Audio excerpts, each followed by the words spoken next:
పక్షాన్ని తెలియజేస్తాను. అందుకే చెప్పిన ప్రభుత్వం తరఫున న్యాయపరంగా జాప్యం జరిగిందా, అధికారుల సమాచార పరంగా జరిగిందా, దాని మీద విచారణకు ఆదేశిస్తా ఉన్నాం. ఇందుకు సంబంధించిన బాధ్యుల మీద చర్య తీసుకుంటాం. తెలుసు దానికి సంబంధించి, అందుకే నేనేమంటున్నా దానికి సంబంధించి అందుకే అవన్నీ గురించి నేను న్యాయ స్థానంలో ఉంది కాబట్టి అంత డీటెయిల్ గా నేను పోవట్లే. కానీ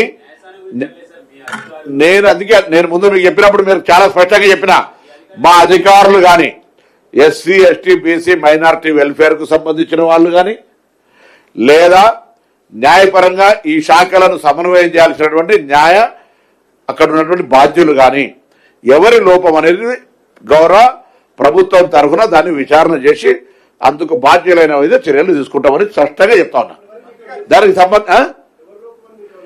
అరే నేను విచారణకు ఆదేశించాను, ఇప్పుడు నాకు ఓకేనైనా తప్పకుండా రెస్పాన్స్ బాధ్యతగా దాని మీద వ్యవహరిస్తాము. నేను ఇప్పుడు లాస్ట్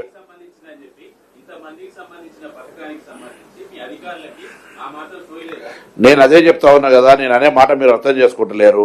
నేను 100% దాని మీద very serious. Government is very serious. ప్రభుత్వం చాలా సీరియస్ గా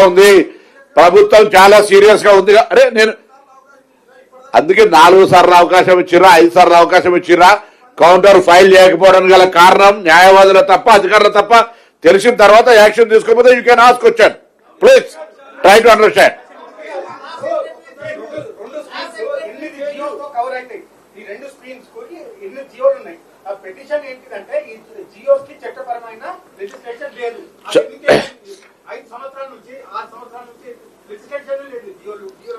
చట్టపరమైనటువంటి అంశాలకు సంబంధించి చేయాల్సినప్పుడు ఆ రోజు జీవో తెచ్చినప్పుడు వాళ్ళు చేయాల్సి ఉంటే కావచ్చు. కానీ మా ప్రభుత్వం ఇది ఒక మంచి కార్యక్రమం నిన్నటి కూడా మేము అడ్డం పడలే. ఇవాళ దానికి సంబంధించిన ఒక సమస్య ఏర్పడినప్పుడు అన్ని రకాల చట్టపరమైన చర్యలు తీసుకొని భవిష్యత్తులో ఇబ్బంది లేకుండా ఈ పథకాన్ని కొనసాగిస్తామని చెప్తున్నాం ప్రభుత్వ పక్షాన. జరిగిన దానికి ఎందుకు బాధ్యత, ఎవరు బాధ్యులే అంశం మీద విచారణ చేస్తూనే పైన కోర్టుకు అప్పీల్ చేస్తూ న్యాయస్థానంలో న్యాయంగా మేము మా యొక్క కార్యక్రమాన్ని కొనసాగించే విధంగా ఆదేశాలు తీసుకొని ప్రభుత్వం తరఫున ఆ న్యాయస్థానానికి వివరించి ఈ కళ్యాణ లక్ష్మి షాదీ ముబారక్ కాకుండా చేస్తాం. నేను అనే పాయింట్ ఏంటంటే మాకు ఎటువంటి ఇక్కడ దురుద్దేశం లేదు. కానీ ఒక స్టేను ఆధారంగా చేసుకొని గల్లుల రోడ్ల మీద వారి ధర్నాలు చేస్తున్న నాయకత్వాన్ని అడుగుతా ఉన్నా. మీరు చేసినటువంటి లోపభూయిష్టమైన చట్టంతో కదా ఇలా ఆయనతో ఒక స్టే దొరికింది. నేను కౌంటర్ ఫైల్ చేసినా, నా అధికారి కరెక్ట్ సమాచారం ఇచ్చిందా లేదా అనే అంశం మీద తప్పకుండా అది మా దృష్టికి వచ్చింది. దాని మీద వీఆర్ వెరీ సీరియస్.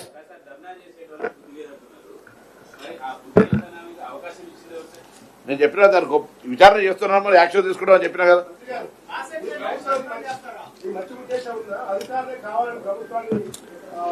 సోదరులారా నమస్కారం. అంత వ్యక్తిగతంగా అవసరం లేదు దాని మీద. మీడియా మిత్రులు నమస్కారం. సబ్జెక్ట్ మంత్రి అయినా కూడా ఒక 2 విషయాలు అని చెప్తా. జనరల్ గా ప్రెస్ లో ఉన్నటువంటి పెద్దలు, సహచార మంత్రివర్యులు పొన్నం ప్రభాకర్ గారు, మిగతా అఫీషియల్స్ నమస్కారం తెలియజేస్తూ, మీడియా మిత్రులకు కూడా ప్రింట్ అండ్ ఎలక్ట్రానిక్ మిత్రులకు నమస్కారం తెలియజేస్తూ, చాలా దురదృష్టకరం. అండ్ ఇంకొక మాట చెప్పాలంటే గట్టిగా, ఏదైనా చట్టం చేసేటప్పుడు, ఏదైనా స్కీమ్ చేసేటప్పుడు ఖచ్చితంగా వెట్టింగ్ చేసి రేపు పొద్దుగాల ఇంకొకరికి అవకాశం ఇవ్వకుండా అప్పుడే ఒకవేళ చేసి ఉండింటే ఇది అయ్యేది కాదు. ఇప్పుడే సహచర మంత్రి వాళ్ళు మీకు స్పష్టంగా అన్ని విషయాలు చెప్పారు. మా మిత్రుడు అడుగుతూ 5-6 సంవత్సరాల నుంచి ఇది చేసేది ఉండే. ఎస్, చేయంగైతే ఎవరు వద్దనులే కదా. అరే చట్టబద్ధత చేసింది ఈరోజు ఈ అవకాశం రాకుండే కదా. ఆహార భద్రత స్కీమ్ కి చట్టబద్ధత చేసింది కాంగ్రెస్ పార్టీ కదా. ఎవరు పోవడానికి అవకాశం లేకుండా అయితే చేసినాం కదా. ఈ రోజు వాళ్ళు ఎందుకు చేయలేదు, చేసే అవకాశం ఉన్నా మాకు ఈ గ్యాప్ లో ఏం జరిగిందనే దాని పట్ల స్పష్టంగా మంత్రి గారు చెప్పారు. 100% ప్రభుత్వంలో ఎవరు దీన్ని తప్పు జరిగినా వాళ్ళ మీద చర్య తీసుకుంటామన్నమాట. ఇది వాస్తవం. రెండవది, నేను ఈ మీడియా మిత్రుల ద్వారా యావత్ తెలంగాణ ప్రజలకు దట్టు ముఖ్యంగా కళ్యాణ లక్ష్మి షాదీ ముబారక్ మీద ఆధారపడ్డటువంటి సబండ వర్గాలన్నిటికి కూడా దాదాపు నేను అనుకుంటా కళ్యాణ లక్ష్మి షాదీ ముబారక్ అప్లికేషన్ పెట్టుకునే వాళ్ళందరూ కూడా వెనుకబడ్డ తరగతులు, చాలా అతి పేదవాళ్ళు, ఎస్సీ ఎస్టీ బీసీ మైనార్టీ వర్గాలు, ఈబీసీ వర్గాలు, అగ్రవర్ణాల పేదలే అప్లికేషన్ చేసుకుంటారు. కాబట్టి ఎవరు కూడా అధైర్యపడొద్దు, ఖచ్చితంగా ఈ స్కీమ్ కొనసాగుతుంది అని గట్టిగా కుండ బద్దలు కొట్టినట్టు చెప్తా ఉన్నా. రెండో అంశం, దీనికి కావాల్సినటువంటి ఇన్ఫర్మేషన్ తీసుకొని ఎవరైనా సరే వదిలిపెట్టేది లేదు, వాళ్ళ మీద సీరియస్ యాక్షన్ తీసుకుంటామని మంత్రి గారు చెప్పారు. జనరల్ గా ఇక్కడ మనం చూడాల్సిన అంశం ఏంటంటే,